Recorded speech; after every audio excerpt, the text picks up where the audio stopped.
up? Today we're going to be making some French bread, my favorite kind of bread. First off, we're going to start with 1 cup of warm water. Okay, so the temperature on the warm water is important. It should be like bath water, not like mom bath water, like burning flesh temperature, but like a baby bath water. Like if you put a baby in there, is it gonna cry? Then it's too hot or too cold. So you want it to be just right, like nice and warm. Go ahead and put it in. The next thing you're gonna add after the water is some yeast.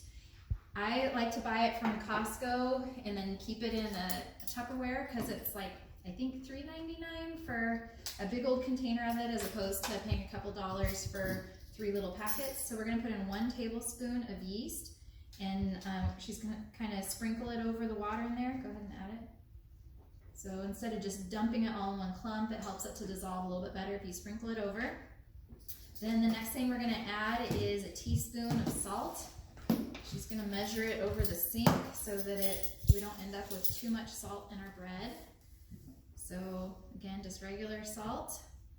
Some people also add sugar to activate the yeast a little bit more, but I like to keep it pretty simple with just water, salt, yeast, and flour.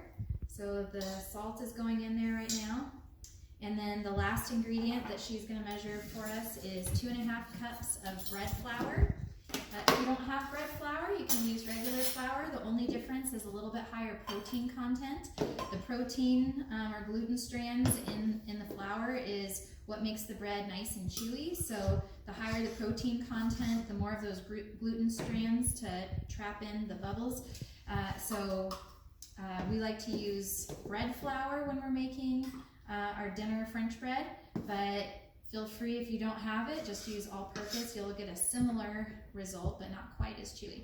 So there's 2 cups, and then the nice thing about bread is you don't have to be quite as picky as you are with like a cake or something. It's a lot more forgiving, so I didn't get out a half a cup for her, so she's getting pretty close to half a cup, and then dump it on in.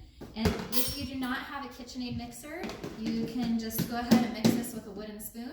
If you do have a KitchenAid mixer, the attachment that you want to use is the dough hook, and then just turn it on until the dough kind of comes together.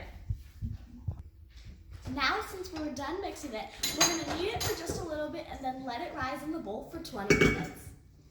Okay, so when you knead it, you're just going to fold it and fold it. And then once you've done this for about a minute or 2, it should come together as kind of a sticky dough, but a lot smoother than when you first started.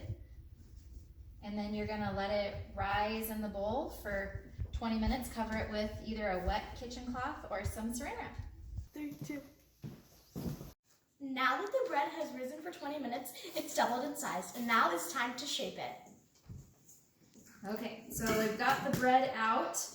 And you can absolutely just put this on a regular cookie sheet. I have one of these fancy baguette pans that has holes in the bottom so that air can circulate on the bottom and cook the bottom as evenly as the top. But again, if you don't have one of those, just put it on a cookie sheet and it'll be just fine. You have a couple options here. If you put some flour out, you can put it, make a more rustic loaf if you're gonna bake on a cookie sheet.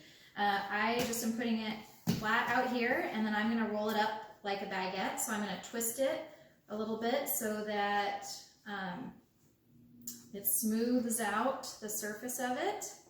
I'm gonna tuck in the ends there a little bit, and then I put a little bit of spray on my pan so that it doesn't stick. I'm gonna put it right there. I'm gonna cover it with a wet kitchen towel. I'm gonna let it rise for 20 minutes again, but first we're gonna preheat the oven to 350. You could do it a little bit higher temperature if you like a darker crust. My kids like the lighter crust. So we set the oven to 350, and then while the oven's preheating, we let it do 1 more final rise. It should be about double in size. Now, since the bread has risen for 20 more minutes, we're ready to put it in the oven. Okay, so I took off my wet kitchen towel. You can use any knife. I have this thing is called a bread lame. It's basically just a razor blade on a stick, and so you can do 1 slash down the middle. You could do a few different slashes across the top, and then we're gonna put it in the oven for 20 minutes. And then the other thing I'm gonna do is pour a little bit of water in a hot pan That creates steam in the oven, which allows the bread, the crust to stay soft and the bread to rise a little bit higher. So I'm gonna put that in the hot pan, and that'll keep it nice and steamy in there. It's been 20 minutes and the bread's in the oven, and we're getting ready to take it out. This thing.